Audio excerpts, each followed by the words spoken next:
인성 관련해서 논란이 되는 부분이 또 있습니다. 뭐가 문제인지 들어보고 오겠습니다. 주식의 여왕 이유정 헌재 재판관 후보자의 주식 매매 내역은 가히 귀신의 경지에 이르렀습니다. 개미의 무덤에 핀 장미꽃입니다. 코스닥의 작은 종목을 어찌 그리 핀셋으로 잘 집어내서 사면 폭등하고 팔면 폭락합니까? 내부자 거래나 작전 편승의 냄새가 납니다. 최근에 주식시장에서는 귀신도 까무러칠 주식의 규제가 나타났다고 소문이 나고 있습니다. 이유정 후보자에 대한 임명을 만약 밀어붙인다고 한다면 이번 정기국회에서 여러 가지 다른 현안에 대한 부정적인 영향을 끼칠 수밖에 없다는 경고의 말씀을 다시 한번 드립니다. 우리 당은 법적 검토를 거쳐서 고발 조치까지도 고려하지 않을 수 없다는 점을 말씀을 드립니다.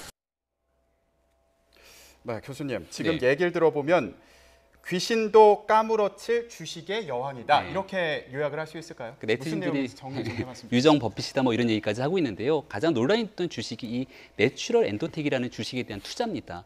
2013년에 이 내추럴 엔도텍이라는 주식이 상장하기 전에 한 22,000원 정도에 매입을 했다는 거예요. 그리고 그해 10월에 코스닥에 상장하면서 주가가 9만 원까지 급상승하게 됩니다.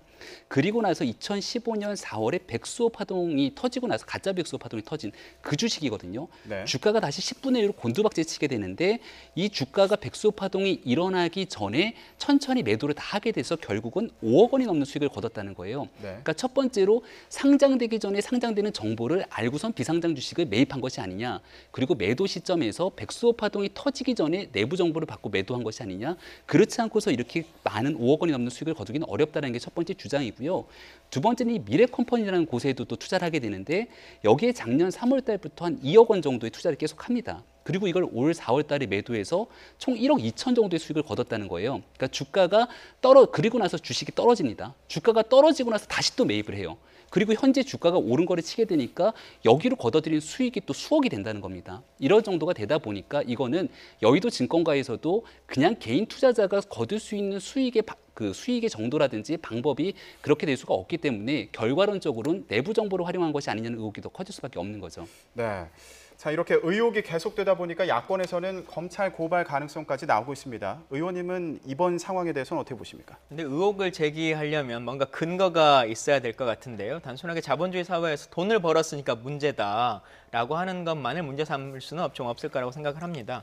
그리고 뭐 예를 들면 그 백수호 사건이 있었던 그 주식 같은 경우에 있어서 보면 내부자의 정보가 있었던 어떤 사안이라고 치면 뭐 어떤 M&A가 있거나 뭐 어떤 주주들이 뭔가 대주주가 어떤 내용을 알고 있을 때 사전에 그 정보를 알면 그게 문제가 되겠지만 이건 같은 경우는 제품에 대한 문제가 발견돼가지고 갑자기 가격이 떨어진 거지 않습니까? 그건 사실은 대주주도 알 수 있는 상황들이 아니었던 것이기 때문에 내부자 정보를 가지고 팔았더니 가격이 떨어졌다라고 말하기는 좀 쉽지 않을 것 같고 또 우리 제도에 예를 들면 상장을 하든 상장하지 않든 상장 전에 주식도 다 매입할 수 있는 방법이 있고 절차가 있는 거 아니겠습니까? 그래서 그러한 과정에 있어서 불법 행위가 있다라고 하는 예를 들면 인적 관계에 있어서의 어떤 네트워크가 있었거나 이런 것들을 근거를 가지고 얘기를 해야지 단순하게 5억을 벌었고 1억 2천을 벌었고라고 하는 것만을 가지고 문제 삼을 수는 없다고 생각합니다. 네.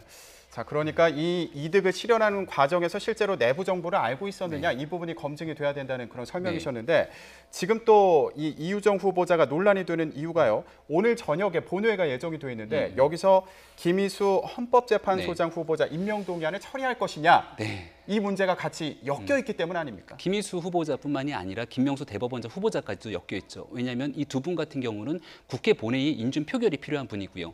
이유정 헌법재판관 후보자 같은 경우는 청문회를 통과했는데 청문 보고서 채택이 되지 않더라도 대통령이 임명을 강행할 수는 있는 겁니다. 근데 여기에 대해서 지금 현재 바른정당, 자유한국당, 국민의당 다 문제를 제기하고 있는데요. 방금 전에 말씀하셨지만 그 문제를 확인하기 위해서 결국은 금융감독원의 당국의 조사가 좀 필요할 수밖에 없는 상황이기 때문에 현재로서는 금융당국원의 조사가 필요하다라고 요청을 할 수밖에 없는 상황이라고 야당은 주장하는 거고요.